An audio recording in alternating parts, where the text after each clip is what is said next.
بسم الله الرحمن الرحيم.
Either you are with us, or you are with the terrorists.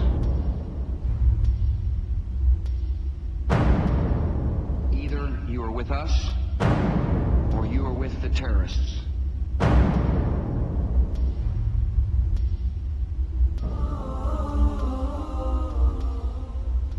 America's war, christened the War on Terror, is believed to have graduated from a Cold War with the Soviets. The Cold War was infamous for its use of dirty tactics such as impunitive support of dictators, espionage, contract torture, propaganda, assassinations, and kidnaps, just to name but a few of the war's crooked behavior. Under the George Walker Bush administration, the United States was swift in forcing the adoption of the said War on Terror amongst her allies and other weak developing countries such as Kenya. Either you're with us, either you love freedom and with nations which embrace freedom, or you're with the enemy. There's no in between. You're either with us or you're with the enemy. That's clear. I will continue to make that clear. What the terrorists intend for us. When the war on terror, the terrorist licensed 9/11 is a terrorist cell group finding the terrorists. The terrorists, by killing and terrorizing America, terror same wicked purposes and malignant ideologies. A contagion of violence to help bring peace to the Holy Land. In the War on Terror. As of September the 11th, the War on Terror, we Special Advisory Council on the War on Terror. The Kenyan government easily embraced America's demand for participation in the obscure war. From the inception of the war locally, there were numerous reports of violations of human rights, witnessed through the authorized and non-authorized operations executed by a new police unit called the Anti-Terror Police Unit, or the ATPU. Their behavior was in total disregard of citizens' human rights and other civil liberties as entrenched in the Kenyan Constitution. The constant harassment and discriminative behavior became unbearable to many amongst Kenyan Muslims.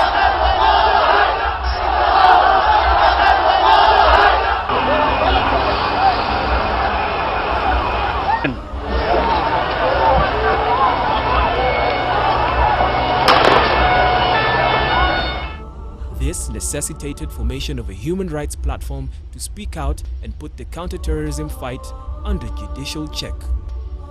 The Muslim Human Rights Forum was born in 2005 with Alamin Kimathi as the executive coordinator.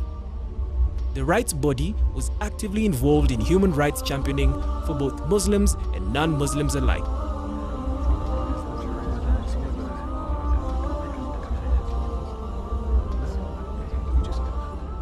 The activists were often at loggerheads with the ATPU, whose operations primarily targeted the Muslim community in a manner that contradicted every human right by any definition. In the year 2007, MHRF conducted extensive research on arrests and detention of not less than 152 individuals renditioned to Ethiopia and Somalia. The forum engaged in running support to have the individuals receive justice as per the international conventions and signed treaties. It was within this light that MHRF in 2008 documented the counter-terrorism injustices in a published report, Horn of Terror. The content of this report was so much feared that its launching ceremony was violently disrupted by anti-riot police graced with tear gas canisters and rungus. After intense lobbying, October 2008 was a happy time for friends and family as 8 Kenyans earlier rendition to Ethiopia were released and discreetly flown back to the country.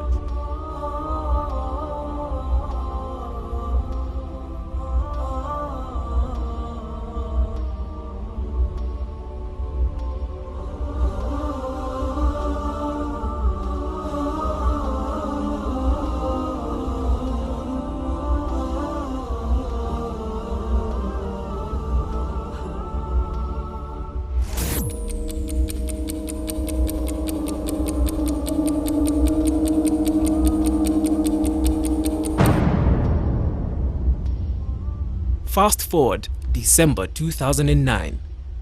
The ATPU arrests Sheikh Abdullah Al-Faisal, a Jamaican preacher on tour into the country. As is the habit of the police unit, the Sheikh was held incommunicado with no information whatsoever given on his whereabouts. The Muslim cleric arrived in the country on the 25th of last month after visiting other 10 African countries. During his stay in Kenya, he was scheduled to conduct several preaching sessions and seminars, but he was arrested on Thursday last week after attending evening prayers in one of the mosques in Nyali area. Ikiwa mtu hana kosa la kujibu, kwa nini wanamweka ndani?